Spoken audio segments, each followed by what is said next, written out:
Recording in progress. Somebody reminded me. Like, oh, yeah, we're doing that. I'm actually on Brandon instead of moving the kids from the show.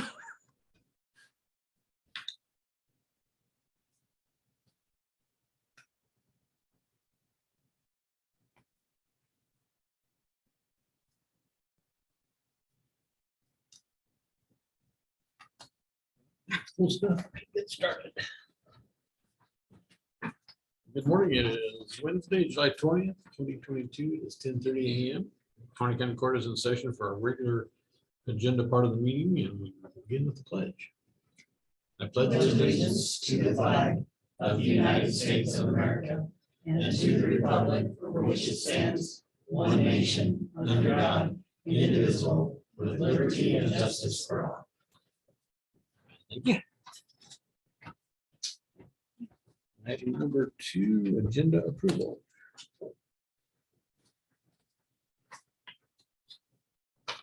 I don't know if anybody noticed. To be correct, the time on the agenda, I also had a late item added for fairgrounds discussion.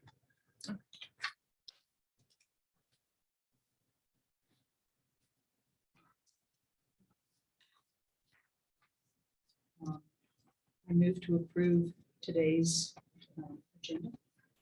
Second. Been moved in seconded to approve the agenda. Any further discussion? Hearing none, all in favor, signify by saying aye. Aye. Aye. Item 3, approval of minutes, July 6th.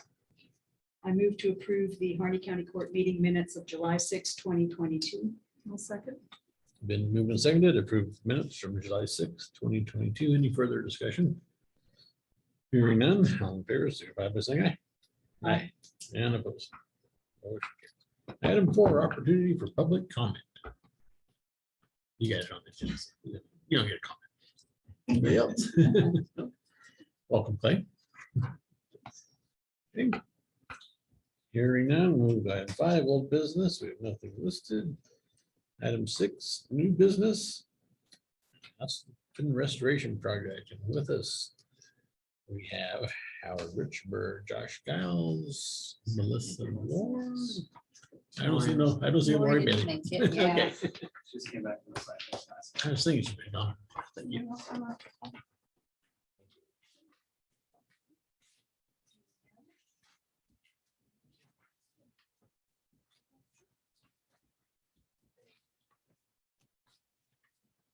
I'll just jump in. Okay, go ahead.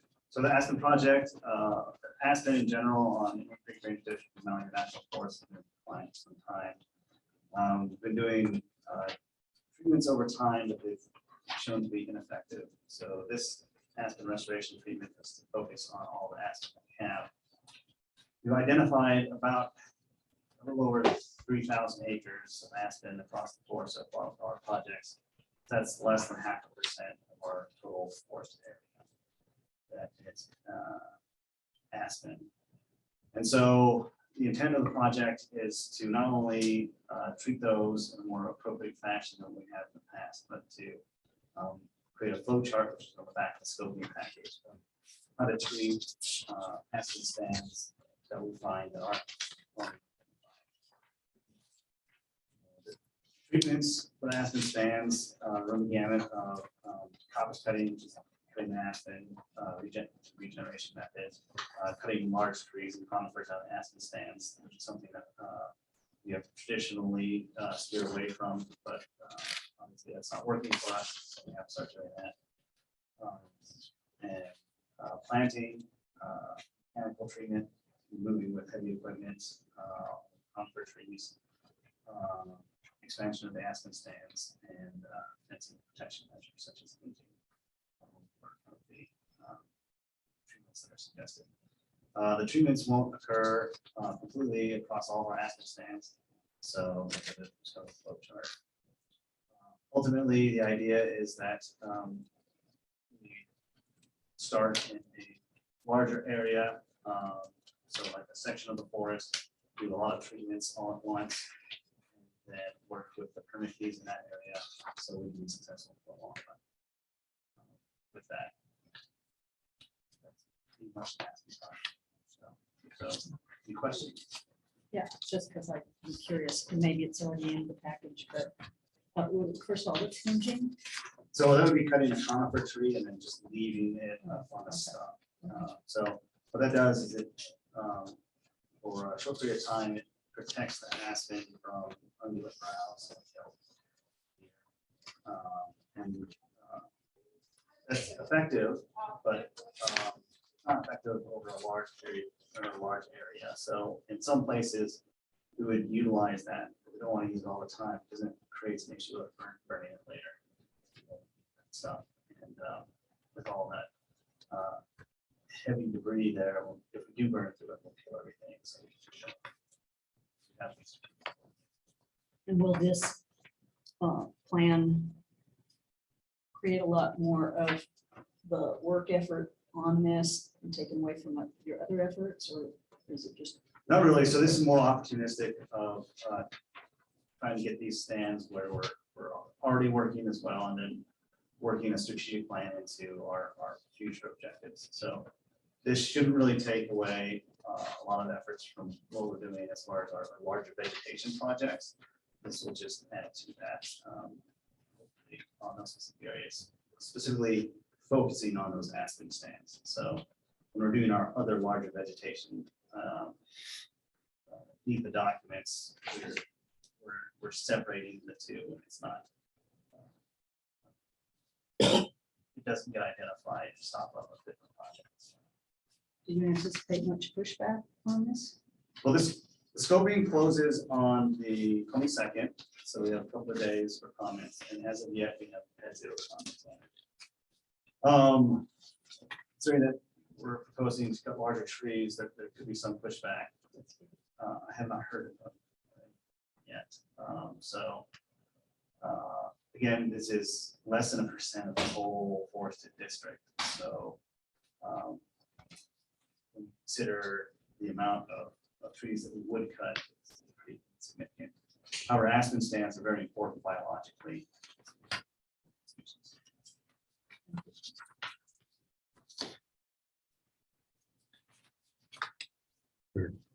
Last week, just talking with people about aspens, and I don't know if it was off the steams or where, but they had tried to replant one at their home and planted it 4 years ago, and no luck, and it always dies, never takes.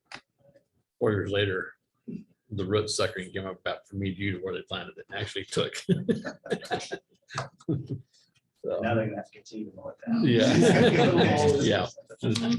You want to be careful what you wish for with that.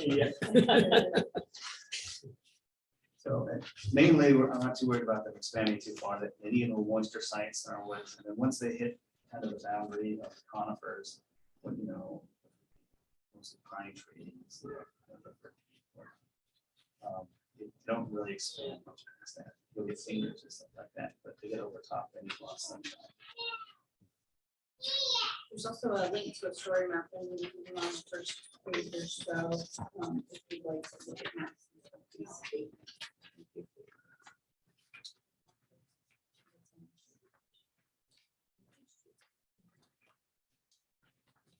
Seen the aspen. Helpful.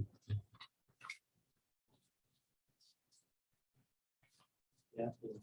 Up on the, off the 31 or all the really good energy. Those are all those good, but they Yeah. What's really good. I'd say so that'd be the first step is to make sure that we maintain what we have. Right. We'd also like to expand it to the small range. So when you see aspen, and there'll be like little dots along a riparian area, like a pro necklace, dots. And at one point in time, those were all connected. So we'd like them to expand. The more there are, and especially more connected they are, the more vigorous they are, and the better they are capable of receiving browse.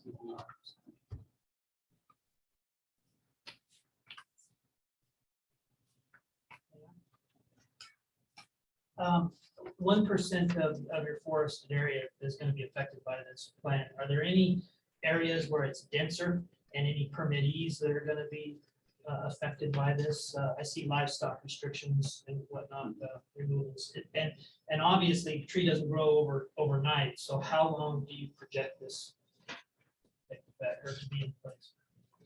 Well, so the idea would be that we would localize the aspen treatments in an area where we're working with permitting at that time. So although fencing is something that we have in here, I prefer to use it as a measure of last resort, because once we create a fence, it's like having a kid, you gotta take care of it for the rest of its life, right? So I prefer to work with some sort of rotations and things like that in permitting.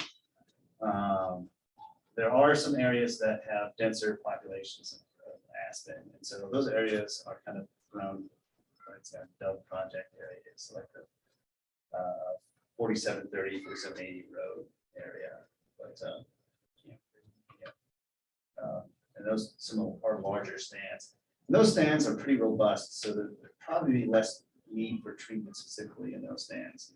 I think in areas on the fringes, so kind of Wolf Creek area, we'll say, and then also Rattlesnake type of area. So those areas are probably where we're going to have more intensive treatment.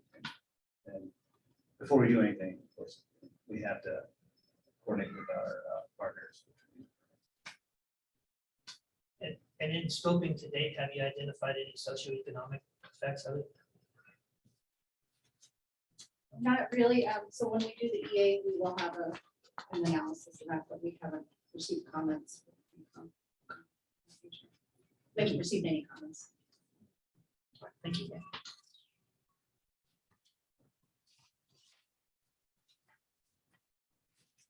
Just curious for my own knowledge, when you said we'll separate out the NEPA from other, so NEPA analyses can be in R. Yeah. I mean, are they supposed to be separated from other? Well, so there's a part where we have like compounding effects, right?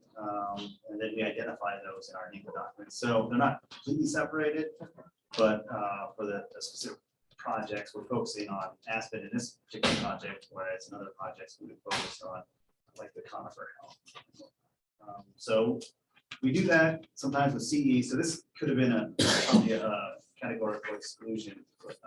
I chose to go with an EA because of the general like across the whole forest and the fact that there are areas that we have not yet identified. So I want to make sure those we capture in our treatment. So we have going back to redo a NEPA for the 10-acre stand that we didn't identify. So that's. So we used to just cover aspen under all of our bigger projects. Like that's what we have done up till now.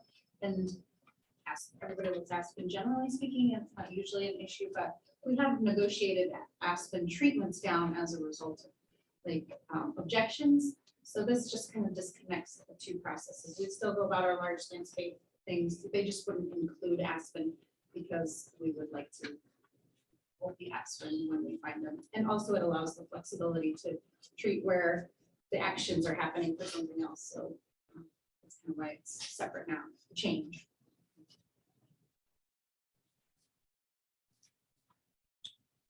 Howard, do you have anything yet? No, I mean, we've tried treating aspen, we just can't, we get limitations. Like, can't cut anything bigger than 12 inches. But there's still so much standing volume in the stand. And it shades out the aspen.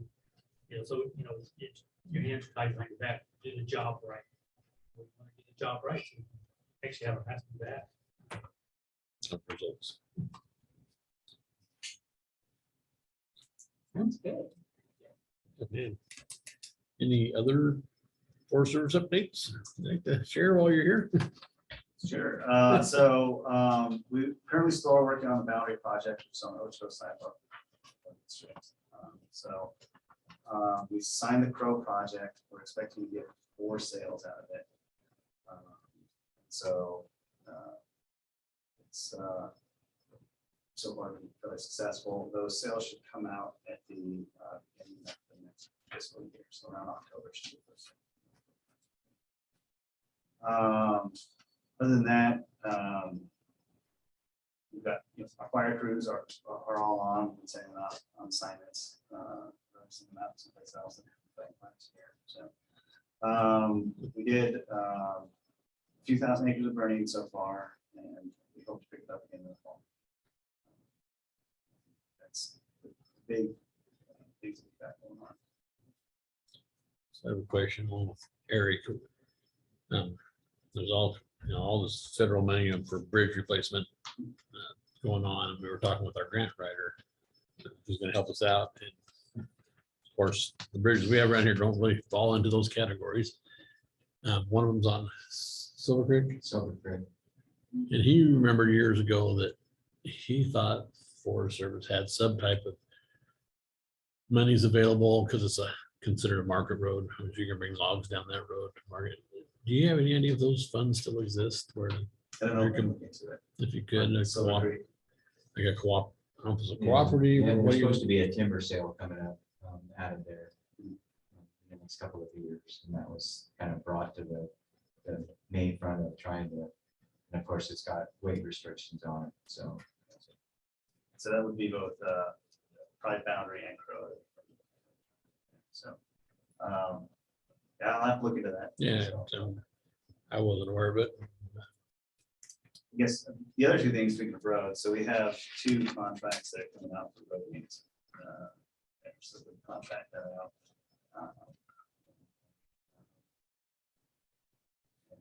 And another contract for hopefully some pavement repair too in the future. So, That would that'd be nice. Pretty rough. It is. So we're identifying that, trying to identify the areas where we get most bang for our buck. Okay, any other questions for the group? Thank you. Thank you very much. Appreciate Yeah. what you guys do. You do, thank you. You dropped your pin. If you can get back to me on that, if you find anything. It might not even exist anymore. We don't know. Okay. Okay. Thank thanks. you. Item B, resolution 2022-15.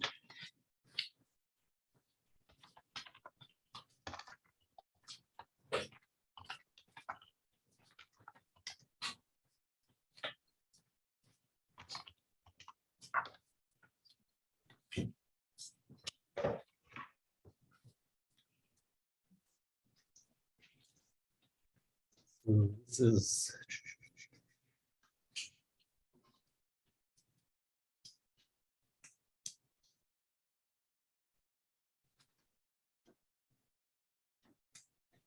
Okay, this one has to do with the admin fees that we collect from the outside funds. As we did the budget, Bob goes with. She sets a figure, what we expect expenses to be and what our percentage will be. This one was way outside, or way over. Enough to where we wanted to transfer some funds to be able to collect that full amount. So it was basically $11,000 higher than what she had budgeted. Others were within 500, 1,000. Just gonna leave those alone. So the paperwork, it has to still come on in. Yeah, sure. Just 2022-15, so that was on the admin fees, correct? For Public health. public health, yeah. Or what we changed to be called administrative costs instead of, I think So that's good. I based the figure off of what the previous year materials and supply total budget. What happens in the year. The figures don't always jive up. And in previous years, we've done resolutions to move it all over. That's why I try to make it easy on myself and just take those totals to come up with those budget figures. For public health, the amount was enough that we wanted to do a resolution to gain that money. Is the judgment call that you both just mentioned on, if it's under 1,000 or, not to do that, is that I know that in the past you came up with a policy, I believe, on, was it on our administrative fee? The court, And is that addressed in that policy? I can't recall. Or does it need to be? like or not? forgiving a certain dollar. Yeah, amount, is that what yeah. you mean? Is that something to think It's about? not addressed in the policy, that's something We could look at we could talk when it's about. updated. Because the next year. policy says it needs to be reviewed each year. Okay. And so we normally do that During budget. in the spring. Yeah, springtime. Right. If it's not in there and if it's a good practice, we might want to in the future, when it's annually reviewed. think about putting that in it. When I get ready to actually post all of that, I'll send you my spreadsheet so you can see which funds, kind of where they fall within those. No, it sounds like a reasonable practice to me. I just thought it might be good that it's in policy so that some departments don't sometimes feel like it's not fair. Fair question. Then I see that we've moved some into the capital outlay also with this resolution. Yeah. I have them For in a the, specific order. So we're doing the transfer of appropriation first. So we're decreasing materials and supplies by $61,565. Increasing the administration by $11,045 and increasing capital outlay.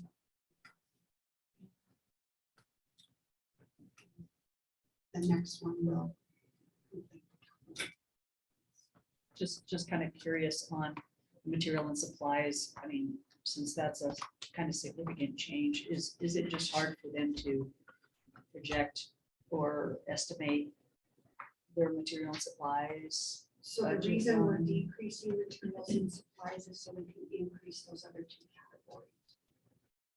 Right, so in a way is material and supplies, because it includes a lot, that's kind of just not a catch-all, but you know what I mean? That's just, You're saying it had sufficient has- funds to, I mean, to it- be moved out of it. right.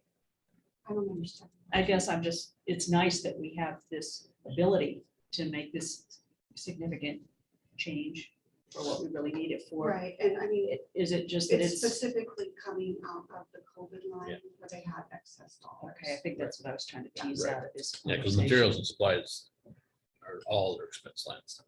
Just Right, captured. I think I was just trying to get Yeah. that in this conversation. So, thank you.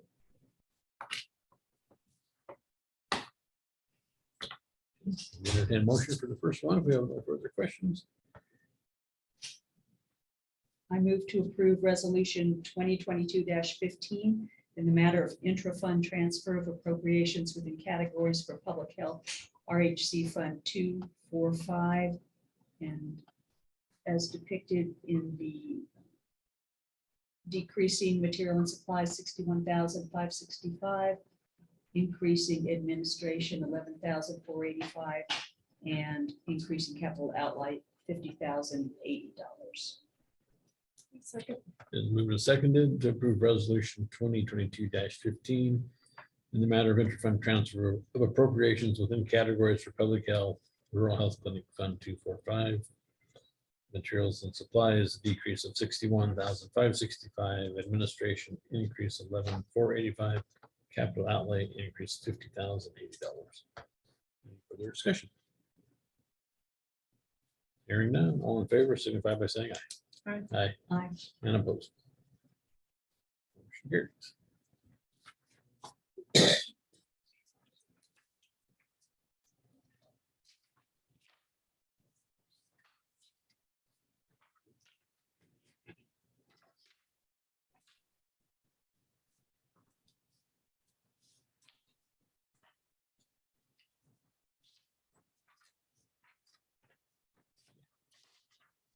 All right, item C, resolution 2022-16, unexpected occurrence, public health 245.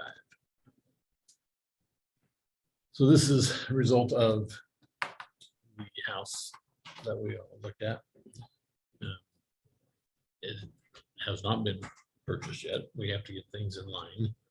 There is until an October 12th date for it. A deadline, because I know Alex has contacted the local contractor to look at some interior issues for us before we totally bite the bullet. So, but this is just getting funds moved into the proper order, should that occur. Or when that occurs. Questions on that? So this will increase the capital outlay. Is this, the 50,000 is already, Can I join? Sure, public meeting. the 50,000 is captured in this number? Yeah, so that's why there is specific. That's what I'm assuming, just to clarify. Two different types of Right. resolutions, so with the approval of this one, the total and capital outlay Will bring us up will to be the the, 201, Okay. 580, and that includes both departments, public health and RHC.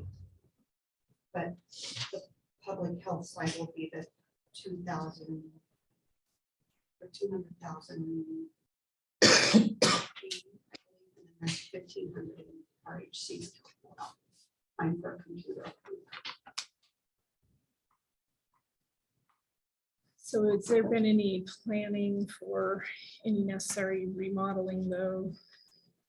As at this point, we're just, if we were to go through the purchase of that property, this would just cover the purchase of the property, and any improvements to the property would have to be Addressed it. addressed down the road. Okay. Correct.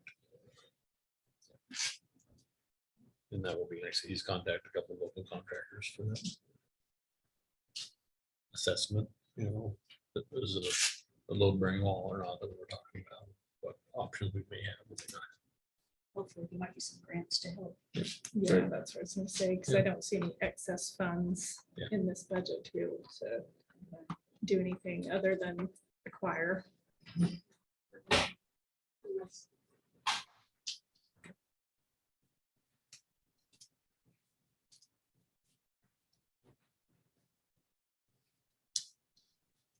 I would make a motion to approve resolution number 2022-16 in the matter of appropriating funds due to unexpected occurrence or condition in regard to public health RHC Fund 245. Capital outlay increase of $150,000. Second.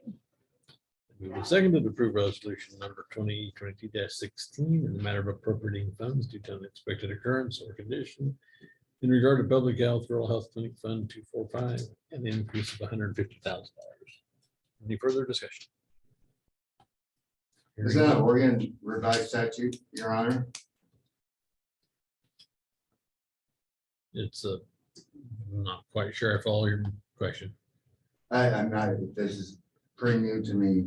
And I haven't It's done just anything proper, like this. proper procedure to pass for a governing body to pass a resolution to Oh, I see. Make It's business. nothing. It's a legal. county It's, resolution. yeah, oh, okay. Gotcha. Thank you. all in favor, signify by saying aye. Aye. Aye. And opposed. Hearing none, motion carries.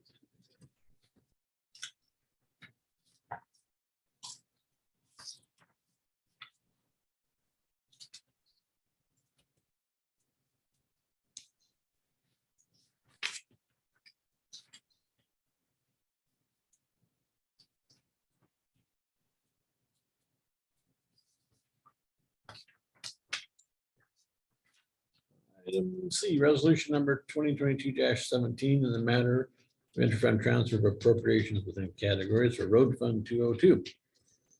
I think most of you have seen the explanation here. We, in our budget process for our current budget, a typo on my error, and then went through all the budget committee members and yourselves. We missed it. It was $20,000.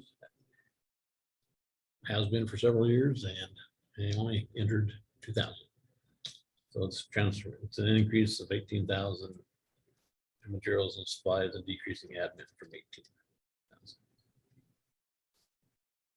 Missing a zero. I don't know what else to say. Gotta do what you gotta do. Simply a typo, but Zero was a lot. went past 6, 7, 8 sets of eyes. So Keep on going and going like the uncharged bunny. I'll make a motion for resolution 2022-17 in the matter of interfund transfer of appropriation within categories for run fund 202. an increase of 18,000 in materials and supplies and a decrease of 18,000 in administration. I second. Been moved and seconded to approve resolution 2022-17 in the matter of an interfund transfer of appropriations within categories for road fund 202, increasing materials and supplies 18,000, decreasing administration 18,000. Any further discussion? Hearing none, all in favor signify by saying aye. Aye. And opposed. Motion carries. Thank you. Thank you, Bobby. Thanks for the learning experience. Have a good day, folks. Thank you. Thank you. Good.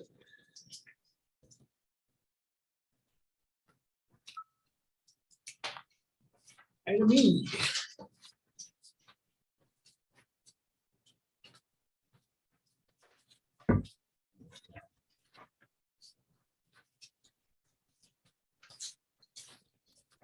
So you all remember we made a donation to the USS Oregon submarine. Commission on May 28th. Is that the USS Portland or the Nemes? This is a new submarine. Oh, a new one. USS Oregon. Okay. I thought it was called the USS Portland like 5 years ago. This is a brand new one. Oh, okay. Have a good one. Thank you. Yep.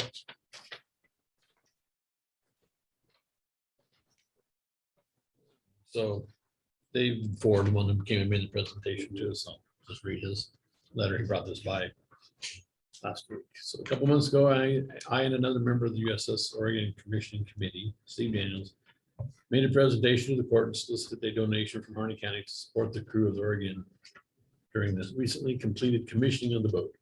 The ceremony was conducted in Groton, Connecticut on May 28th. Over 4,000 people in attendance, including Governor Brown and members of Oregon state and federal delegation.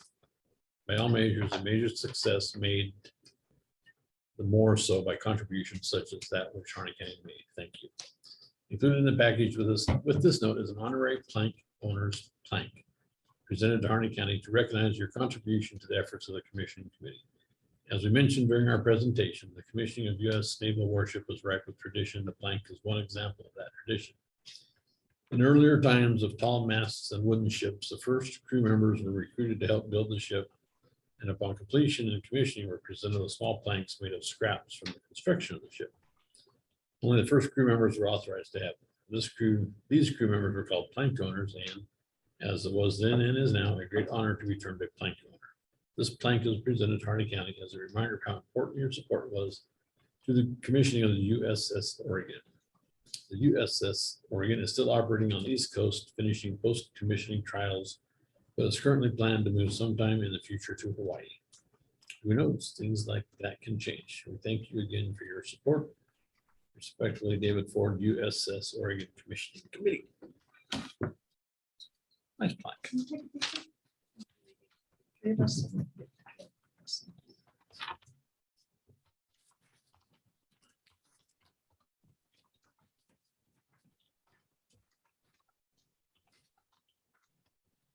All champagne, break over the bow. Thank you. And it came with another pin, which I had given my pin to After. Herb Lodeman. Herb was going back for the commission. Oh, he was? Yeah, I'm not sure if he did or not. I haven't talked to him since, but Oh, yeah. I gave him my pin to take with him so we could be. I still have mine. So. And I guess this is just like a paperweight. I'm not sure what that is I do exactly. like Sometimes they can be weapons, they can be useful. Just for whoever. The back is at Yadkin County. Like I guess it's a paperweight. I don't know. Yeah. 25 ones. No, Trailblazer at the Mount. Five. Maybe. Sometimes good, like, this is kind of a neat thing to show that your history, of course, done this and supported that.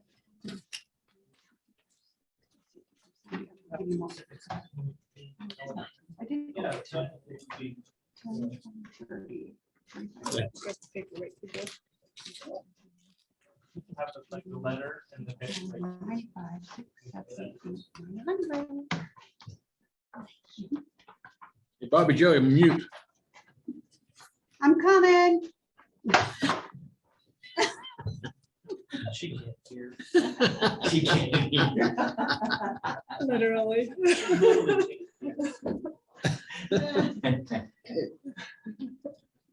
So we have about a half hour until I'd ask you to mute your mic. We could hear your commotion and talk. Okay, I'll mute my mic. I couldn't hear you, obviously. I'm glad I didn't say anything bad. It was too mumbly, we can't tell. So Brandon will be here at 11:30 a.m. for the review hearing on the non-farm dwellings. So we can go to some psilocybin discussion. I'm learning how to say that word properly.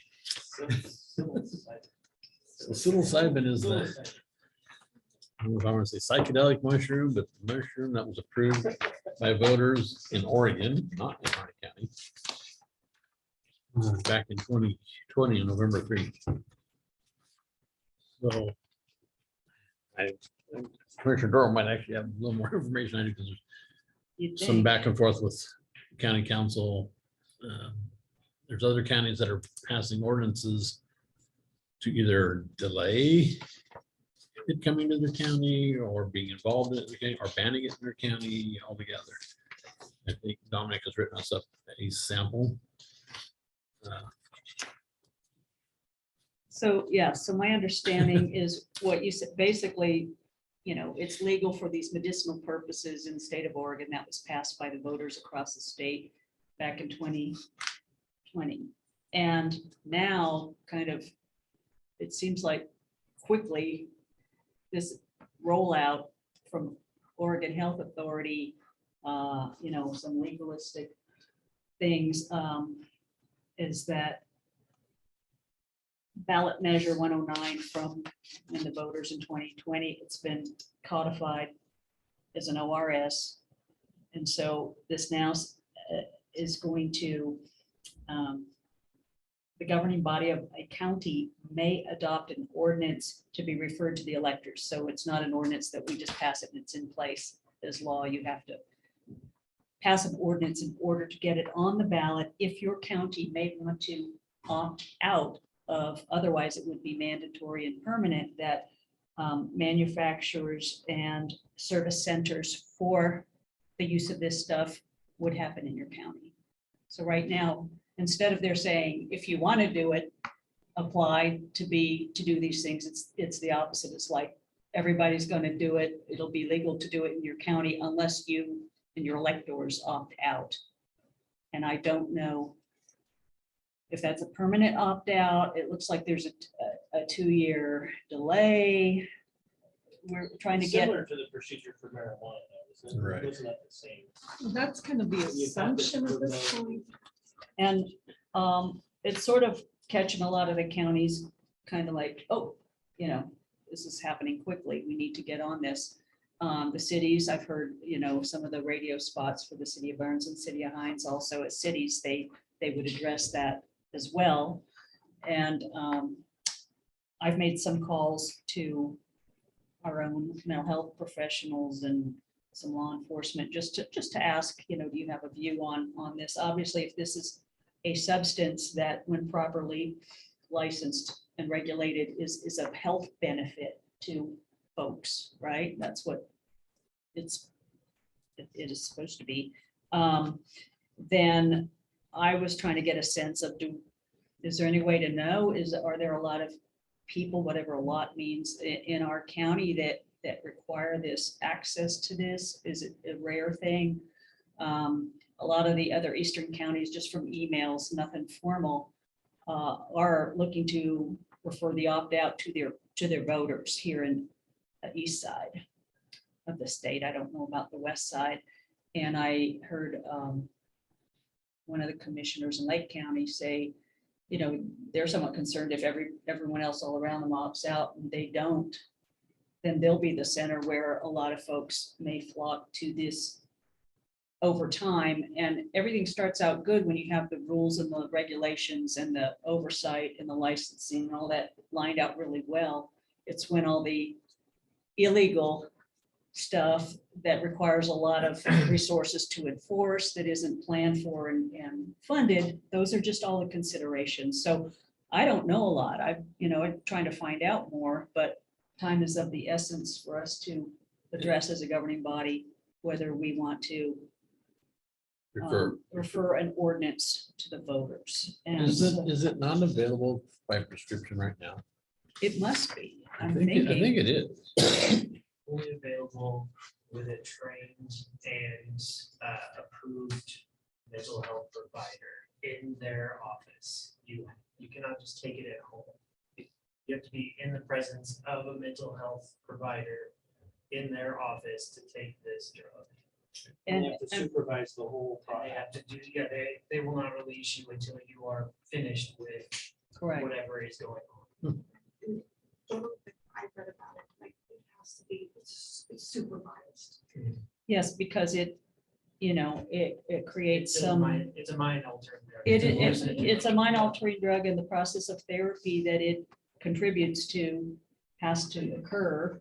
And then you have to kind of come off of it, otherwise you are definitely, not working with a sober mind when you leave. Symmetry Care or anyone over there, I mean, they're the main mental Have health you providers. reached out I to call- us? I called Chris Signer, and he said he's not trying to weigh in, but he said there's a lot of red flags about doing the manufacture in the service centers, Or any of them even or, able to provide that service at this point, because if they can't provide the service, does this really do any good? and the manufacturer, of course, would mean the growing Yeah. to a large degree of it. I think And- back to this. Doug said, back to the marijuana days, one of my reasons then for supporting the county to opt out was that, and we could make that choice as a court and then have to go to the voters, but our county is so huge and vast and, maybe we don't have the right climate for growing and being productive, but we've had grows busted here. And what can it bring in as far as the cartel, or, look what's happened in Exactly. Jackson, Joseph counties. They're overrun with cartel now. Some are legal, most aren't. I personally, I think we definitely put it to voters if we try to hope that it does not happen. I know last week, the city of Hines took this up in their council meeting. I don't know exactly what they decided. I didn't attend that meeting, but the Burns City Council, which I did attend, also took up this issue. And they are putting forth or drafting an ordinance that will then be passed on to the voters for the city of Burns to decline to opt out, is my understanding, but that's their stance, or that's what I got from them in their meeting last week. I heard the city administrator Hines on the radio this morning indicate that at their next meeting, they'll be voting on what to do. So, Do we need that? No, I provided you with the results from Measure 109 here in Hardin County. Clearly, 70% 70%. of the voters voted against that measure here. And I also provided you with the short steps for referring an ordinance to voters. And then the form that would be used to notify, we have to do a publication, and then there's a time frame in there. So there's time, obviously you have to read the ordinance twice. We will refer the final text of the ordinance to the district attorney to write a ballot title. Then that gets published, and there's a challenge period, short challenge period for a good challenge ballot title, then that. Then becomes one of the discussions that among county council has been who votes on this countywide measure that only affects the unincorporated areas. And Department of Justice and the county legal councils of all counties determined that all of the voters of the county vote, because we are all still residents of Hardin County, even though you live in the cities will govern their own, and the county will govern the one that's outside of the unincorporated areas, but the folks that live in the city still live in Hardin County. So I'm They're glad you entitled- brought that they're up. entitled to vote because they're still residents of Hardin County in the first meeting ordinance. So Because they would have been included on this original vote. in They will, yeah, 2020. of course, yeah, so that. And I it would would- be time, you know, we have a window here. It's interesting, what I understand on this, that has to happen in this upcoming November election, or that's your opportunity. Or, right, Yeah, otherwise you'd have to do a special election in order to Yeah, I proceed. seems like it has to be in this election. I don't think even you know get if they give you another that No, no. chance. af- I haven't read after that deep, the but, November election. But luckily, we do have time to have the ordinance prepared prior to our next meeting. We do, yeah, and you actually have a special meeting planned for the new Oregon border ordinance that requires one, so you actually have three True, county court true. meetings in which to address this. Forget about that. So you can include it on the agenda for that one. for that matter, too. Unfortunately. Looks like if it's on the, so I guess my only question would be, prior to us having a draft ordinance developed and then, scheduling a vote in the first reading, second reading, do we need to have any additional outreach to the public or not? It's my only question. And I don't know. That's their vote. That's their option. Yeah, That's their they'll be voting opportunity. later. They'll be voting on it. Okay. Yeah. Yeah, and I mean, it'd be different if our numbers from the 2020 election didn't reflect strong opposition, It's but pretty it clear there's does, nothing so. to that, so. Right. And again, on the law enforcement side, the comments were just, if everybody obeyed all the laws on every substance, then we wouldn't have the problems we have, but problems evolve from stuff like this, don't want the individuals that need it not to find a way to get what they need, but our community, If it from takes a that- law enforcement standpoint, they would let the people vote, but they see a lot of problems with it. I mean, if it takes that much monitoring, as Clay said, you just want that run rampant on your streets without some Unmonitored. type unmonitored, thank you. Let's be So I would like to see us come back with an ordinance, at least for the August 3rd, first reading, August 17th, second. So there Work is with a. Dominic. An avenue here where the court can have county council draft a ballot title as well. And then you refer a ballot title directly to me. It just shortens the window a little bit that way. I do know, the district attorney under statute writes ballot titles for us. Not necessarily his expertise, nor does he ever claim it to be, so Right. a lot of times it's easier for the governing body to just have county council ready and then provide us with. So that is an option. And it's says in there that.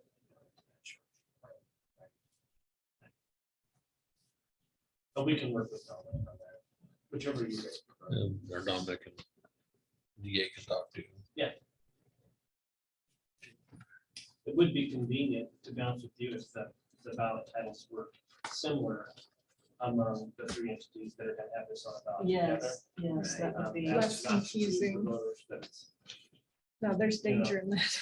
Yeah, so Yeah. I mean, just my preference would be to try to get the same language that's on the So do they also have to refer to the DA? for Their, that? their county council, or their city attorneys would draft it. Well, maybe we could ask if Dominic to just check in with them. Yeah, I imagine on their listservs they're discussing. I know he knows Burns's. He knows who Burns is, county or legal. It would counsel. just be very helpful if we can keep it. Definitely. It will save a lot of misery and questions. in my office when it's through, so I would appreciate that. Fair enough. So is Patty going to continue to follow up with Dominic? Is If that- you would like me Would to, that be I was gonna let Pete, whatever. I don't mind it. I can do it too. Whoever. You go ahead. Okay. Thank you. We can just keep everybody in the loop on the correspondence such yourselves. Maybe we'll have, The we'll reason have I- an update at the board meeting. So then we have a few days before. the- I was asking Document. Dominic questions right away because he was out of pocket last week and I wanted to get my questions. I think it's a great idea to just to add it to the agenda for that meeting, for the discussion, if that way, if it's prepared and, we'll at least have an update and we'll know kind of what language is. Yeah. You can adopt the ordinance without it actually having the ballot title ready. Right. But if it's an opportunity to talk to Dominic as a group, maybe that's what. we'll do. And Dominic had emailed us a draft of Deschutes County, which I've looked over, which seemed very clear. But whatever. You know, we have a good I county think council who can. I think the model ordinances they're using are all very similar. I don't think Yeah. they're a lot different, so.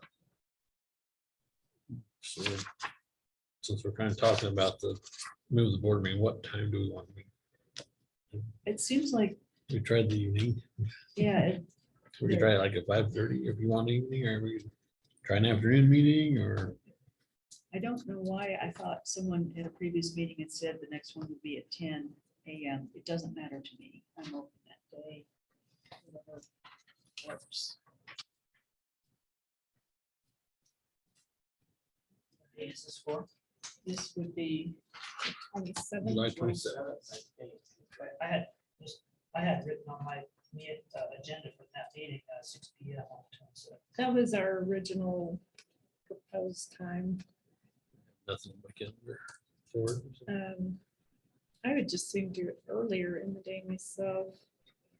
we've tried it in the morning, we've tried it in the evening, and I mean, after Rep. Owens and Senator Finley's response to the county, I don't believe that, you know, there's a lot of action that will take place from here forward, but we're still required to have the meeting.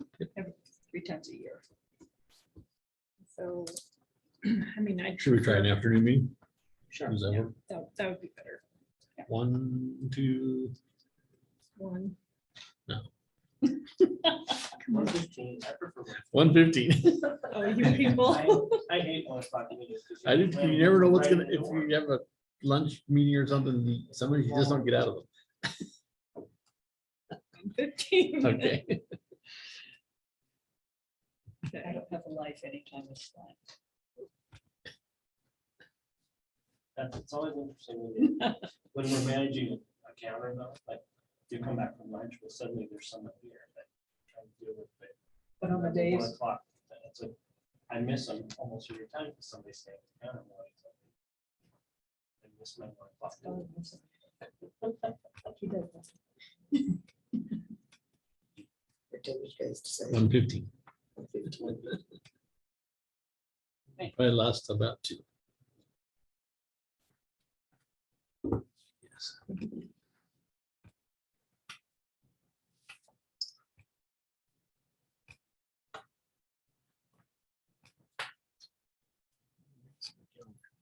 All right.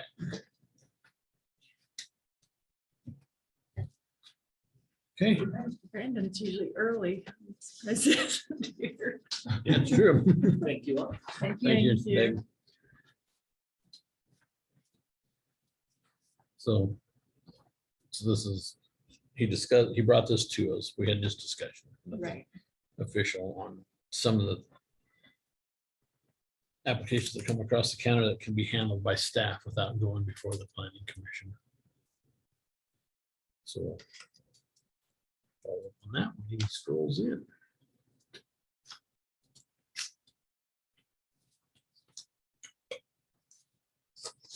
Has there been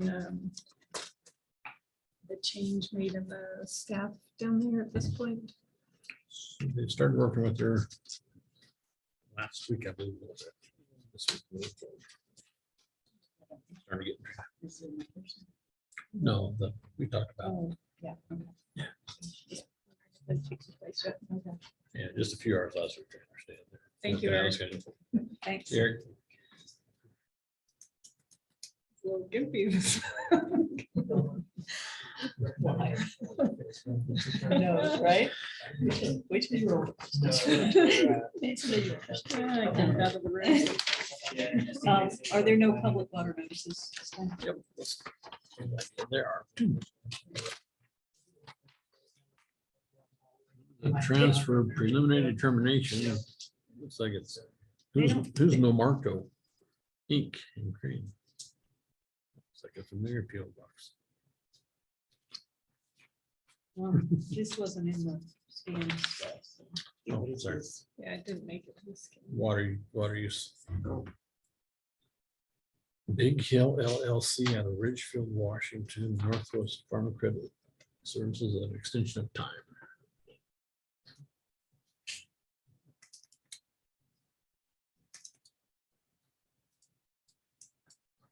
How are you, Pete? Good. How about you? I'm good. Good.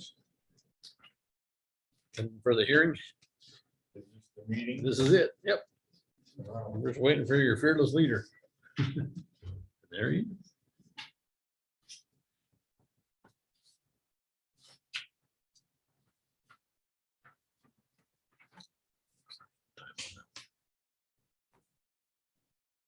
Still early. Welcome. Yeah, I'm doing. Where's the man? How are you?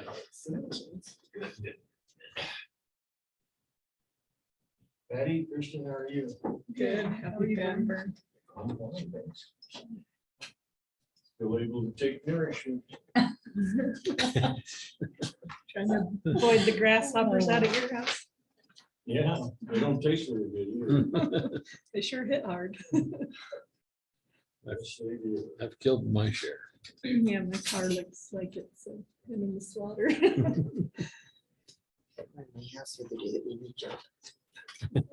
Good. First up.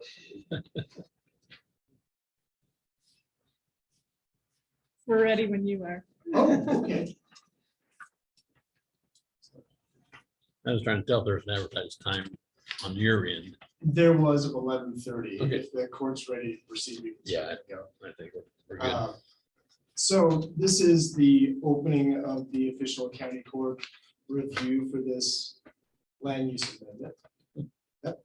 Okay, so we've discussed this before, but it's been a couple months. The planning commission held a work session on this, and it also had conversation over the last so many months as it relates to the review of non-farm dwellings. So for the record, and real quick, non-farm dwellings are single-family dwelling proposals on land that does not meet existing land, that does not meet the minimum lot size for farm-related housing. So across both of our EFU zones, that's 160 acres. So there are other types, like a lot of record dwelling, but those are rare compared to what is the majority circumstance of a home being proposed on something smaller. than that. Since the land use process was put together for us years ago, that type of review, and it, to this point, that type of review is one that would be put before the planning commission. And that's dictated by the different decision or review types that we have in our comprehensive plan. So, for instance, the site plan reviews, simple yes or no's on things. Those are type 1 reviews, things that your planning director would do over the counter or on his or her desk. Your type 2 reviews are land use decisions that say for a farm dwelling, a home that meets that minimum lot size. That's a common one where you'd have an application to review. There's consultation with the applicant. There's a notice that goes out. With type 2 reviews, the planning director or their designee makes that decision, performs that review. But there's still an opportunity to either appeal the planning commission, the planning director's decision, or for the planning director, which is more common than not under these circumstances, to move their review to a higher decision-making body, the planning commission. So a type 3 decision, or there are 4 of them, a type 3 decision or review is one that starts at the planning commission level. And those are all of our conditional use permits, what we consider our conditional use permits. So non-farm dwellings fall in that realm. And they have for some time. The majority of these reviews over the last so many years have been ones that take a lot of work to coordinate to when it comes to time and resources. And that typically fall in a scenario where there are some questions that the planning commission has with the applicant, of course. They can be very brief. And then they happen pretty quickly. And that's because I pat myself on the back a little bit, but I'm putting together hopefully a good staff report or packet that the planning commission can make solid decisions on. But it's also something that the planning commission has taken into consideration, and really one of the reasons I asked commission member Vern Brown to stop by and maybe help out a little bit with explaining. But the amount of county resources and time on the other side by the applicant can be long compared to what we may be able to provide them under a circumstance where we don't change our criteria whatsoever.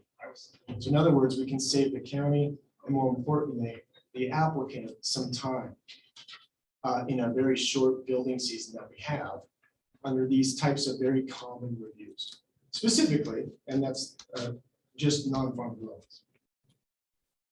So real quick, Commissioner Doro asked when we discussed this at the last county court meeting that we talked about this, if a planning commission member could come, maybe provide their feedback on the record when it came to the county court's review. So I have asked Vern Brown, who's the vice chair of the planning commission, to stop by and maybe provide some feedback on this as well. Well, that's a very in-depth and correct explanation of what we're trying to do. So I'll rephrase it a little bit with a twist for the interest that I believe the county planning and zoning commission would like to see out of it. Most of these decisions are sound lots. You get a piece of property that has minimal, if any, farm ag use, and it's been sitting idle other than the neighbor's escaped cow or horse for an hour or 2, 3, 4 times a year. That's all the use that it ever gets. Somebody wants to put a home on it, and it requires this process that Brandon just explained to you. It really would be a nice service to the public if we could get this passed through to the point that for the ones that we just described, which is the vast majority of them, he can just provide that service through the office and not delay till the next planning and zoning meeting. And you often get a look, a deer in the headlight look at the people coming in, sitting down, and you need to explain what you're doing, and they stand and explain what they're doing, and there's no questions. We don't see us, and is that it? I waited 3 weeks for this, and that is it. So that's the main thing was to, we'd be interested in providing much faster, more convenient service. Now, on the planning commission side, there are a couple of things that I would like the county court to consider if you move forward with this, and that is that Brandon's been here a relatively long time, and he has demonstrated common sense, logic, and reason. We don't have any issues with turning over the reins, if you will, to him. We have all the confidence in the world of his ability to do this in a fashion that we, as members of the commission, would like to see it done. That might not always be the case, okay? Somebody could snatch him away from us and we get someone new, and they may very well be just as qualified, but we don't know that yet. So we would like to see a caveat in this wording somewhere where the commission could withdraw this authority from the director on a temporary basis or a permanent basis or whatever. Okay. Just to protect the integrity of what we, the planning commission, want to maintain for agricultural property in Hardin County. No reflection upon that future person, whomever it may be, just a protective clause for us. The other thing that we would like to see in there is that they don't have to be decided by the director. There will be times when we're a small community, the applicant is known to Brandon. Brandon knows that this is probably got to be a no, but it could be effective. It could affect his relationship in the community or with that person, or just whatever comes up. We don't want it to be where it has to be that. At his or any other director's discretion, they have the freedom to just say, this is going to the commission. Just for that purpose and that purpose only, okay? Oftentimes, the planning director gets blame laid on to them for things that have to be done or cannot be done when it's not of their doing in any way, shape, or form. We want to minimize that if possible.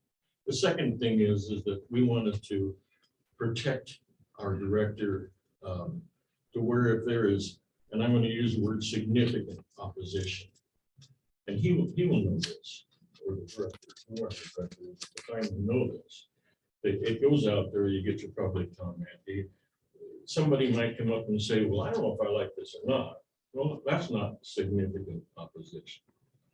But if someone comes up and says, Brandon, I'm going to fight this to death, that's significant opposition. At that point, we would like to provide the director the opportunity to say, this is significant opposition. I'm going to take it to the commission. And again, to protect our director. He does a very thorough and very good job of providing the report, the staff report for each of these applicants. And very, very, very seldom do we have any questions with the information that he's providing. And even more seldom than that, do we disagree with what his findings are. But still, we have to protect him because he has to deal with the public on a daily basis. And we don't. We meet here once a month, and when, it's not our job, we don't get paid. We just provide the service on behalf of the county. And if somebody's going to take great big exception to something, why it ought to be the commission that thinks that he was not the director. So those are the things we're interested in. Make it much more simple and faster process for the people. 99% of the time, 90% of the time, probably it's going to be a slam dunk. There's not going to be any issues. If there are issues, send it back to the commission. Allow the commission to protect the integrity of what we're trying to do by having the ability to remove that authority from a new director until we're satisfied that they also possess the qualities that Brandon does, and then give him also the option, if it's a family member or a friend or whatever, to move it on for no other reason than just that. Does that make sense? Sure does. Okay. Yeah. Yep. That's the commission's. That's the commission thought. Okay. I have a couple questions for Brandon, probably. So, and I like, Vern, I really like everything you said. That really addresses a lot of my concerns that I hadn't even articulated to myself yet. On public notifications for everything, is there any difference between type 2 and type 3? So the number and the amount of people are dictated by code. Whenever there is a land use decision, it's always going to go out to the same number of people based on the dimensions of their property and which zone they're in. Regarding the county court's role as the appellate role we have, should something be appealed, in the type 2 wording, it says the decision may be, the planning commission's decision may be appealed to the Harney County Court. Type 3, it says the planning commission decision is subject to appeal to the county court. So can you talk to the difference? So there are some subtleties there, but really that's language is supposed to lay out a track for those who wish to appeal the planning commission decision, and that's really about it. So for conditional use permits, the planning commission doesn't have the same, I wouldn't say opportunity, but they don't have a platform where they just turn it over to the county court. It's their job, the buck stops with them when it comes to type 3 decisions. That's their role. But unlike the planning director, if it's a type 2, or even a type 1, it's super rare, a type 2 decision, I'll take that to the planning commission at my discretion, based on any circumstance, really. However, my decision can be appealed to the planning commission, and up the chain it goes. So from there, if I were to make a type 2 or even a type 3 decision, right? But this would become a type 2, by the way. Then it would go to the planning commission. Their decision would be a brand new hearings process, by the way. And then that could be appealed to the county court if that route was taken.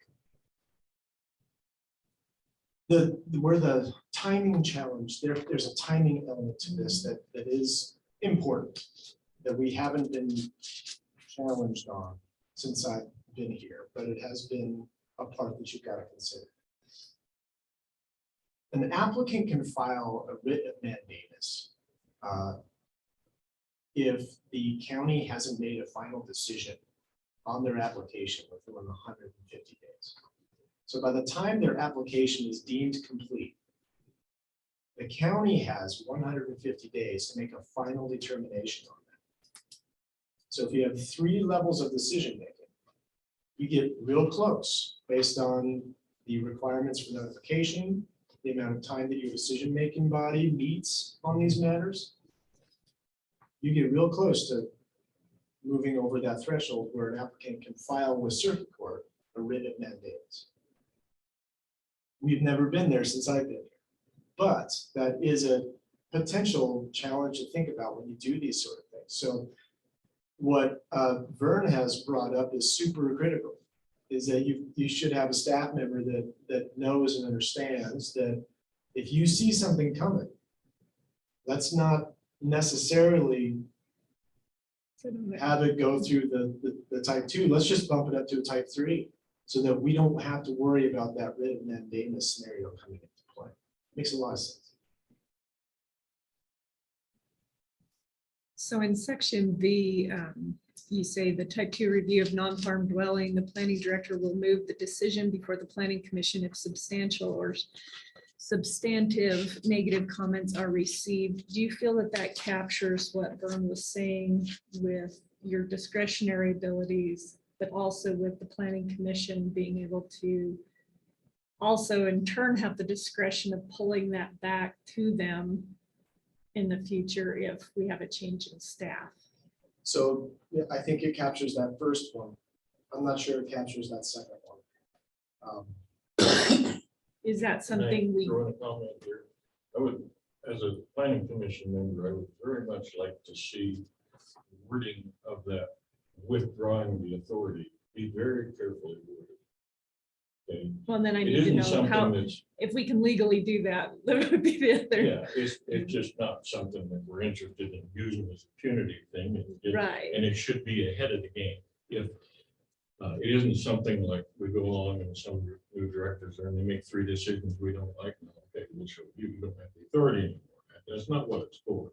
What it's for is to with some sort of reasonable notice, and the county attorney is probably going to provide that language, but whatever that language is, that with some reasonable notice that that authority is either temporary or it's removed in one form or another. But it's not for punitive purposes at all. It's just No. a protective clause. I didn't know how we would go about capturing some of that in this, Well, or what your thoughts are. sure. So I think we would probably need to come to another hearing. And I'd come to you with some suggested language so that we can capture that properly. That would most likely be the most reasonable approach to it. I don't know, I'm not sure if I have something that we can throw out there right now that would give you enough time to consider it. But that's up to you folks. It would be great if it could be captured in here because I think, and we're done. And Right, in the best interest of process. process. I could certainly email something out there. So here's what else could be considered in this. I can put together, because we still need to write up the ordinance that makes this change. Correct. So there will be another consideration of the language. We could just you could, if you were to move forward with approval on the concept, I can draft the language to try and reflect that decision in the ordinance, so that you can see exactly at that point, which is something we've done in the past. You consider it when you consider the ordinance, you consider that the language changes that. Because this is, well, in the draft, as far as your staff report, fine, yeah, no problem, but as far as the draft text amendment, would it also need to be captured in that part? Yeah. And not so- just the ordinance? So, well, we can talk about it on the record as a change that we want reflected in the amendments. So the decision can capture that part of your decision, right? So in your motion, you can capture, hey, we want to make sure this element is part of the discussion that we had. And I can draft language as part of the suggested amendment language for you to consider in the drafted ordinance things. If I may, I think this is probably an oversimplification, but this is how I think about it. You're gonna have to correct me if I get this wrong. What I think of it is that we're not really talking about specifically handing over authority for this particular process. What you guys are doing is changing a type 3 decision to a type 2 decision. And with the language somewhere in there that the county court and or the county commissioners have the authority to either in its entirety temporarily change it back to type 3 or whatever. But as far as the handling of it is concerned, that's all done in the process of type 2, type 3. So really, in my mind, that's oversimplified, but in my mind, that's all we're really doing is we're changing type 3 to type 2 with the caveat that that there are some circumstances where we may want to have it be considered as a type 3. Does that make any sense? Does to me. Is that correct, Brad? Spot on. So is your discretionary part of it captured somewhere? I mean, I haven't read the bottom part of the Would document. it be in the ordinance or also on? The discretion to move it to the planning commission, Mhm. that's captured in the, as Vern was saying, that's captured currently in the comprehensive plan on under the type 2 decisions. The county planning director or his or her designee issues a type 2 decision, but before that.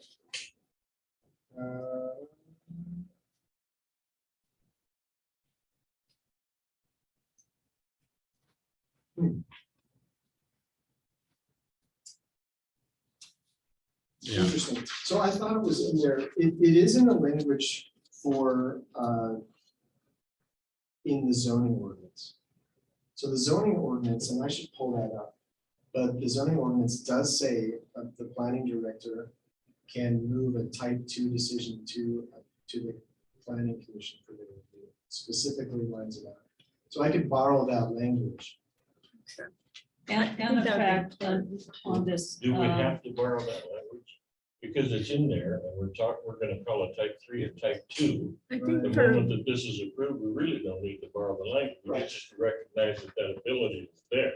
I think that makes sense as well. And the fact that I was getting into those paragraphs you're talking about, but at the very top of this, the decision types, it says the county planning director or his or designee may elect to refer. So that kind of catches it there. So, Okay. yeah, Okay, right up maybe there, I'm like, I okay. got That's where that I discretion skipped comes that in. one. Yeah, So- I know. Started into the rest of the day. Yeah, so when I put together a collection of responses from other county planning directors, like, hey, what are you doing in these circumstances? Have you moved this decision level to staff? If you have, are there any special considerations? And if you haven't, let me know too. And I showed you those numbers the last time we got together. There were very rare circumstances where there were any more qualifiers than if the planning director or staff sees that there's going to be opposition, we want to see it moved. And so that's really, they kind of lean into the discretion of staff under those circumstances. And I would imagine for us, that's kind of where we want to go to. That would be, so if I had let's say there was a cell phone tower that was being proposed. And you had something that looked like it was gonna be pretty contentious, which we've had in the past. I would probably, if I knew there were gonna be, especially some locals involved, I would move that to the planning commission. For one, I wanna make sure we meet our mandamus timeline. But for two, it makes sense. You know, let's get a public hearing in place so that folks can have this opportunity to give their 2 cents on the record. Because the, the people really do view the planning commissioners as their representatives, You have your job to do, and the staff, does the excellent job of getting you lined out. But if there's controversy, if there's, you're gonna hear the public input in a different way than Brandon. And this is by your This is role. exactly why we were interested in having the ability to change this particular process from a type 2 back to a type 3. Because had we not had the level of confidence in Brandon, then there's concerns. And again, I'm not suggesting that the next person that's hired into this position, we won't have that level of confidence in them as well. But we don't know that at this point, so let's give ourselves the opportunity to do it as best as we possibly can. So for me, it's all taken care of by switching from 3 to 2, except for somewhere along the way, there's got to be some language stuck together that the county court or the county commission has the right to pull it back on a temporary basis until a level of confidence is gained. So I can, in that vein, if it makes sense for the court, when I draft the ordinance for this change for your consideration, you'll see the draft changes in our comp plan and our zoning ordinance to reflect the change. I'll highlight where my suggested track language would be. changes. Yeah, I'll show you where to get to reflect that, if that's a part of use. That'd be helpful. Yeah. I appreciate it. We would appreciate your support on it as well. It makes a lot of sense for the people. It's going to be a much faster process for them, makes more sense to everybody involved. Yeah, no, I would agree. Citizens of the county benefit. I think it's the right move. Let's just get it right. And I appreciate you coming and both of you, knowing this topic so well. So you answered our questions satisfactorily. How much I know, but I can talk. Thank you. Thank That's what you. you want to be. That's perfect. Thank you very much. Thank See you. you. Thank you, sir. Oh, hey, It's gonna- yeah. man, I am 73. I forget a lot of stuff. Thanks, guys. See ya. Thanks. Okay, so you have your marching orders. So do we have We'll to see you act on again. anything today, right now? Okay. We want to close the hearing on the matter. Close the hearing with any recommendations. And then after it's We'll need a closed. motion to approve. Right. Yeah. So any further questions on the hearing from anybody in the audience? Comments from the court? Okay, I'll close the hearing at 11:52 a.m. Entertain a motion to move forward. I have a suggested motion. I move to approve amendments to the comprehensive plan and zoning ordinance, which move the review and decision of non-farm dwellings from a type 3 review to a type 2 review with all of the matters we discussed. Second. Seconded to approve the amendments to the comprehensive plan and zoning ordinance, which move the review and decision of non-farm dwellings from a type 3 review to a type 2 review with the other caveats as discussed In the hearing. in the hearing. Yeah. Any further discussion? All in favor, signify by saying aye. Aye. Aye. And opposed. All right. Good job. Thank you, planner. Thank I'll you. get drafted on that ordinance and go. from there. Plan on having August 3 meeting. Next Let's make meeting. it happen. Okay. Yeah, no, I agree. The sooner that makes it easier for the public, the better. Right. After our water notices, no correspondence. 115, move the border. Next meeting August 3rd and August 17th. August or July 27th is, Oh, yeah. okay, July 27th. Yeah, and that's a regular court date, sorry, she put today. And then August 17th, as far as I know. No changes. Since I've already been discussed. Yes. Yeah. I wish I missed the vote. Oh, we had samples. You had samples? Yeah. Okay, perfect. We will monitor. We will monitor. So And record it. I'll get out of here. Oh, but, my. I thought I would share some information that was passed Thank you. amongst the planning directors, just to give you some. Yeah, well, that's good too.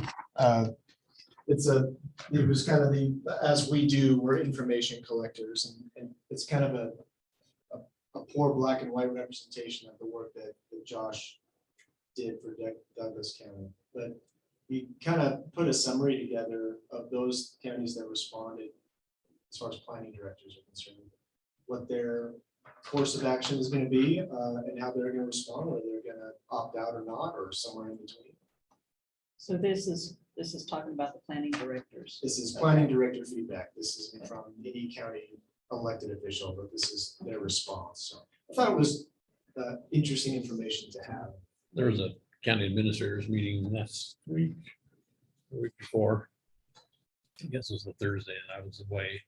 And I asked, and we had been discussing, I asked Brandon to sit in my place because they were going to be discussing it as county administrators. And Brandon sat in on that meeting too, just to Well, I appreciate. the garner and email you gain sent out. more information.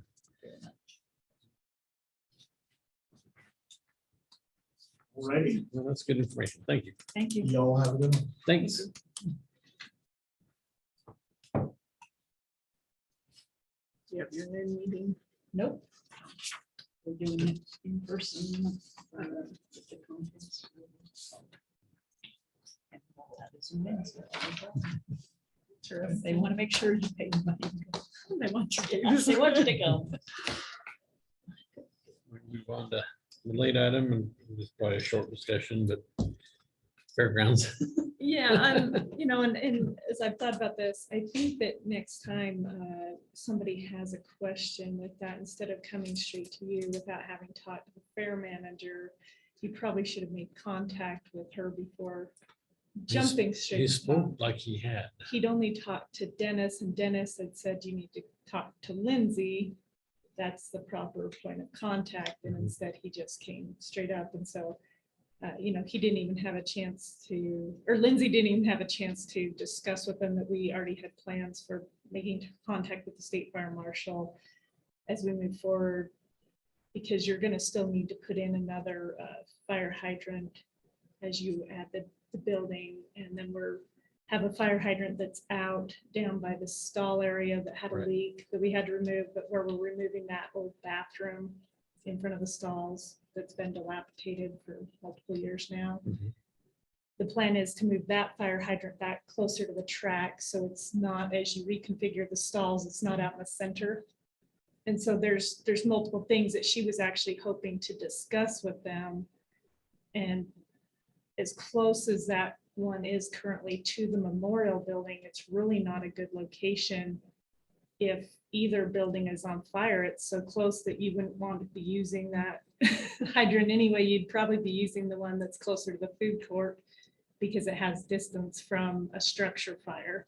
And so we were actually considering moving that one because it is too close to all your structures. It wouldn't actually be of much use during a fire. And then the other thing she wanted to share is that she has had all the fire extinguishers checked here just recently. And then also the memorial building has a sprinkler system in it, and that's been gone through the inspection process. It's all current and up to date and working properly. And so she's been proactively working on that, and that had just occurred. And so it would have been nice if he would have came and talked to her. She could have told him, what was going on and things. I think, I don't know if she has business cards, but I would like to have some of I her don't know business if we've had cards. her print up any. Because people, that's Yeah, the she fair, does. people stop me on the fair, and I think the exact right answer is what you said is, Point of you know, contact first. fair board, fair manager, call the fair manager, because she will know the latest, and that's to Yeah, where the you begin your discussion, conversation, and if having that that doesn't going. work out too well, then come talk to me, you know, because I just think that would be a nice way to make sure that they have they know who to call, and then if they don't call, Yeah, I mean, then we that's find out something later, We but could have her work up I- some. But I also think She that does the have a business card. She gave me one. Oh, She does does? Okay, Yeah. okay, all right. That's good to So- know. I'll ask her for some. the county court needs to be informed.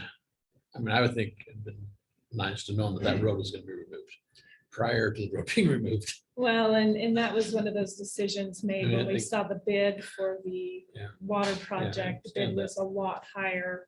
And so in removing that, you were able to actually bring your line from your irrigation pump clear down. And so you're able to better service that area at a more reduced rate. It was about a $50,000 difference. But then you're also with your billing from the city of Burns, and this is something Bill had mentioned to me that he'd heard in a city of Burns meeting. We are their #1 water user at the fairgrounds, and so in order to reduce that use, we're going to be able to put a dead man, which is how we fill our water truck, which is why we're the #1 user, down on the northeast corner of the track, kind of near where the house sits currently. And so you'll be able to fill the water truck out of your irrigation well instead of off of your city water, which will significantly reduce our water usage from the city of Burns. Because that is a significant bill that the Huge bill. facility incurs good. That's monthly. a And good so, idea. yes, I would have liked to have shared that. It kind of was one of those quick decisions that we made in order for the parts to get ordered before the price continued to spiral. And so I apologize for Well, not bringing that. to I'm the wondering, forefront. since there's a lot of things that'll be going on. But we do and if have Judge Zoom Runnels has meetings a good- for those work sessions and that. And so. But do you think the fair manager could make county court, like maybe just have her at the beginning of county court for just check-in, you know, she can Well, phone in? Well, even Kristen as liaison could just inform We us. that Yeah, if it was Linda's one of those that unavailable. happened between our meeting, our last meeting and this meeting. Those decisions got made. And so I apologize for not bringing that to you guys. And, you know, you knew that the irrigation system was going in, but you didn't know that the other decision was Yeah. made to Only make when the I s- irrigation. Only when I saw the invoice. Yeah, which is part of the expenditure for it. Yeah, I mean, that's the first I knew about it. What's this No, we've been sprinkler trying system? And that was the first I heard about it. really hard to get it done because we'd like to have that work done prior to fair. Yeah, I agree. It's a lot of staff time that we're currently using in order to keep that vendor area green and nice. And then the other thing that the Fair Board discussed is in removing that road, so Pat Holliker is a vendor, but he's also a Fair Board member. And so his input to the Fair Board was that road really was a disruption for the vendors because you only had a certain space. Everybody wanted to be on the one side of the road. Even your food court wanted to be on that main road and we don't have enough space. And so in removing that, you're going to be able to keep all your food vendors on the food vendor row, but then you'll also be able to redistribute your vendors in a better format. And then they won't feel as picky and choosy about what side of the line they're on as far as position of their booths. And so it gives you more opportunity to have a better format for your vendors in the long term in using the space of the green area. So it'll So have I'm multiple curious, I'm effects. curious what the state farm market is going to say, and what options we're going to have. But like I said, we felt that it was too close to the building for use. But like the anyway. new Catholic parish hall over here, that fire hydrant's on the building. It's part of the building, and that's out. But that their complaint was that they Yeah. couldn't get close enough to the building. Well, you can't, so it can't dead end. Well, if they come from the back and they stay on the pavement, But They they'll can't still come be through. able to They can't. come across the grass. but he says that you have to have so much support base built up or the structure gonna sink. Then how would they use the one out in the center that's in the grassy area? So we don't have anything that, we don't have any I- base out to that one, so what would be I the don't know. purpose of it if that rule applies Yeah, to all I fire can't- hydrants? I can't answer that, but Because that's what she that's was what he gonna brought. discuss with them. How does this one have any purpose or use if we don't have a road out to it? But yeah, you're saying this one has to have a road, but this one doesn't. yeah, no. And our other I'm- one I'm not arguing that. I'm just telling you Doesn't what he either. told It me. doesn't have He told pavement me, out by and the he did track. say he's overstepping his jurisdiction. 'cause Yes, that he is is. county. And that's why he said she was gonna be here today, and did Lindsay know she was coming today? No, that's where that communication should have taken place Yeah. with Lindsay, because who knows if Lindsay's even available? Yeah, If, no, if they didn't make I don't know contact. either. I Until just- she saw your email stating that, she wasn't even aware that the state fire marshal was planning on coming And I to don't- the ground. So and I they don't- really and I need to don't be know if she was planning on communicating with coming. her. Yeah, I don't know if she was planning on coming. Didn't sound like she was planning on coming to the grounds just for that. She was coming to town. So he was bring it up. But to that's her. where he should have made contact with Lindsay if he wants to bring the state fire marshal Don't out. disagree. and have a I conversation. don't disagree. I just- Okay, and then one other thing is the MOU, have we gotten anywhere on that? Is the Fair Board elected? No, I mean, we've been I trying know to you have. handle the You've got a business ton of at other hand, things. There's a so ton of other things going on. I get it. once we get that in motion, then we Because- can step back and take care of that, but. I just think it's that been would pretty help with consuming. decisions that are gonna be needed to be made with all this money that's available on who, where you guys have free reign and where the court needs, and I'm not saying the court's gonna change your mind. I'm just saying the court I needs to mean, be there's- informed. That's all, Yeah. that's really all I'm Yeah. after. It's the And first time we've that's had a where- big Yeah. amount of money for capital improvements that the court owns and must. I would honestly suggest that instead of having a meeting after the meeting constantly, if you guys can either Zoom in or attend the Fair Board meetings, and we could make that at the top of the agenda for your convenience, but that way you get in on the firsthand discussion if you want it. Otherwise, I can continue on our court dates to bring it back, but they meet the first of the month, and so if there's something talked about between our last meeting and that meeting, you know what I mean? There's Well, I think- time gaps that. Yeah, I don't know. So it 'Cause depends on what There's gonna be a level we lot want to that be happens in a month. Yeah. Right, and And we're still waiting to actually get, Bobby Joe has not, we've Yeah. received notification that the money will come in soon. But she has not actually seen it come in as of today. Soon as the state moves And at then the state's pace. we were also awarded a grant that Lindsay went out for. That's some Cool. other state dollars.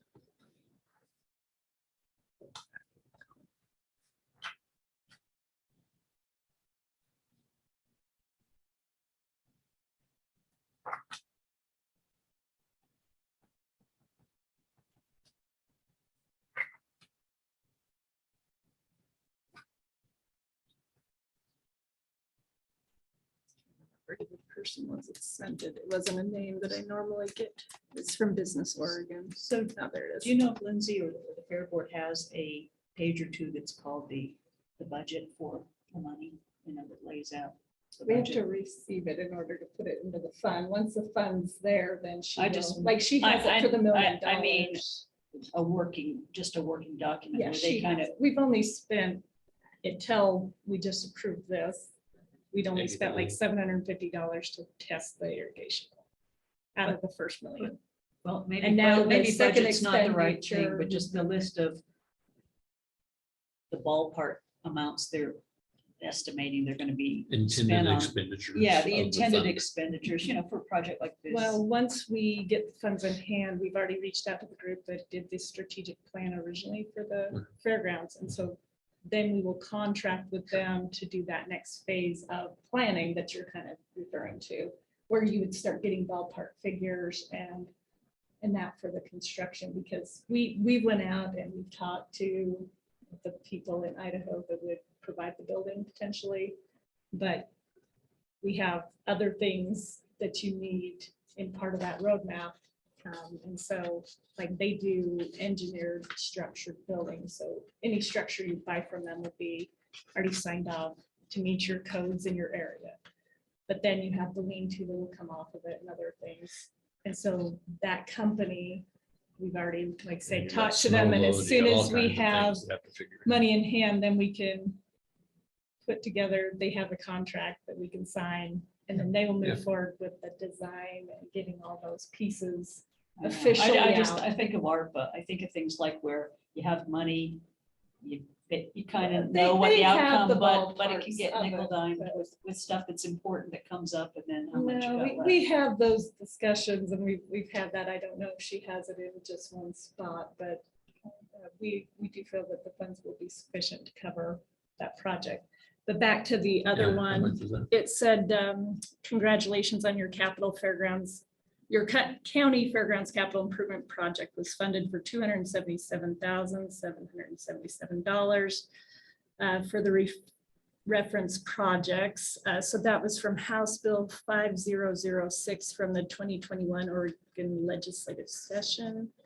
It will be funded in the spring of 2023 contingent upon funding availability received by the agency through the spring of 2023 lottery bond sale. And so what she put in for was the scope of work would be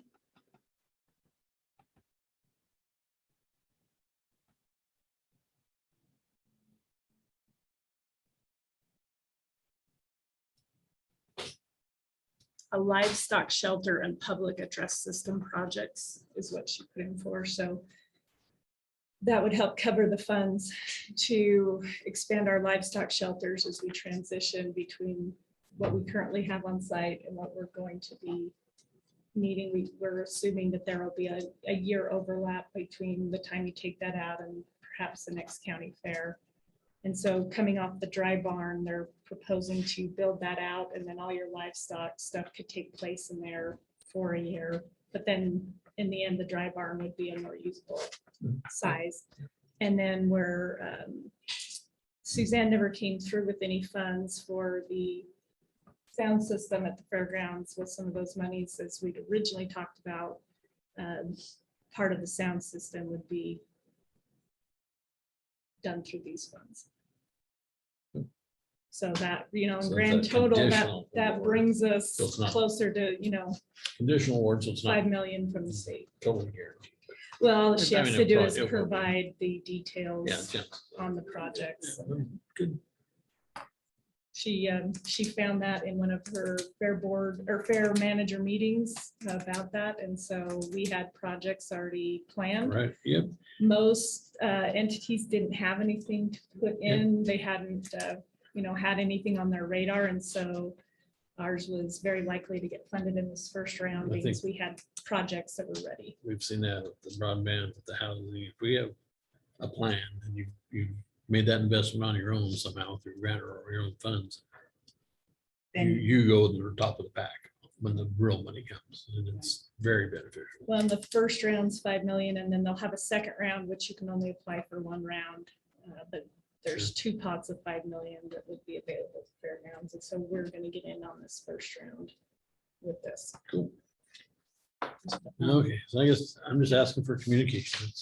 Yeah, like I said, it took place I after know, our and last get- meeting. in I get that, like I Fairgrounds. said in my email, I mean, I know Things are it's exciting moving. times and things are moving. And the road department did do the road removal, and so. Yeah. We are planning on rerouting the road, currently it runs out from the sale barn, in between the sale barn and the stalls, which do have a lot of traffic, Yeah. and it's always been a hazard. Yeah. So we're rerouting that to the end of the property and back over to the arena. And so we were able to use all that material to put in place to build that road base up for that road. So we're just repurposing it on the grounds, and nothing had to even be removed from the grounds dirt wise. Just well, Make sure permits are, I don't know if you need if you're contractor for the irrigation, if he has to pull a permit on that, I mean, it'd be his I responsibility. already talked to Howard, and he said for irrigation, no. Just for. Yeah, I that mean, was my Howard question. He we said had for to any have a permit for the- electrical, we had a permit yes, for for the irrigation. Sally no. Port. Just no fun to miss it and then have the county, or Well, have the public picking at the county? How come you didn't get a permit for your project? we've had Paul Zipser come out, and so we're gonna try to coincide any electrical that needs moved or improved for the vendors along that row as we have the trench open. We're gonna dig a little bigger trench than what would be needed for the irrigation project. And then he's going to help with, when the trench is open, getting those lines laid into that would extend your vendors down there. And so there's just a little bit of electrical that'll go in that trench. Would you want And to, so the electrical will need a permit. but would the you want to, irrigation- would you want to lay some type of pipe to run fiber through too? Boy, I don't know. Fiber would be awesome. I'm just, Yeah, while that's a it's good open, idea if to you just put a check pipe on. in the ground, I don't know what that means. I've heard the term. I know Dan's Who talked would about be it. your Dan, contact? Dan might know, Dan Brown, because he's talking about when the city opens up Broadway, they're gonna put in conduit or pipe for fiber in the future. Who So knows? they're running fiber out to the Eastern Oregon Ag Research Center right now. That's what they're doing out there on Highway 78 and Highway 205. That's all fiber that's going out to the Ag Research Center because their internet is so poor out there that they finally got a grant for putting fiber in. And so Cool. all those poles and those improvements are happening right now. And so they're actually putting fiber on poles, not. Is that, in the this is ground. my move. No, I don't believe so. I don't remember what it said on the side of the trucks. but it Maybe, didn't think it there was was, My Wave. yeah. that might be there. But My Wave's doing fiber elsewhere, but I don't Yeah. believe those were My Wave trucks out there on that project. This isn't No, really. I'll talk to Dan though and see Yeah, just ask him what, what he knows. yeah, just makes sense. If you got a trench open. No, we're gonna maybe be take advantage of trenching it. basically from the road back to the irrigation road. Then you know, overhead wires. Yeah, less overhead, the better. out there. Just something for the fair that's minor. But a few years ago, when there was a lot of displeasure with a fair year regarding things like the talent show and stuff, that's something that about this time of year, back when it was being run really well, you'd see the first newspaper ads, that would be in social media would be now, just getting the word out on who people applying for the thing. That was something that wasn't managed super well at one year, and it just really fell through, and that was a lot of feedback after that. So if that's not something that is They on the have had radar, discussions on the Yeah. talent show and yeah, because if you don't organize it well, it doesn't go well. well, and unfortunately, our participation in the talent show is continuing Wasn't to my wane. class. I don't know if people are just not wanting to put themselves out there or what it is, but yeah, it's too bad. It used to be a lot more participation than it once was. And just so you're aware, Ann Clark is the Grand Marshal for the 2022 fair. She formally accepted the other. Okay. Anything else? Not have to come back. Adjourned and I. Meeting adjourned at 12:17 PM. Thank you all. Goodbye in Zoom land.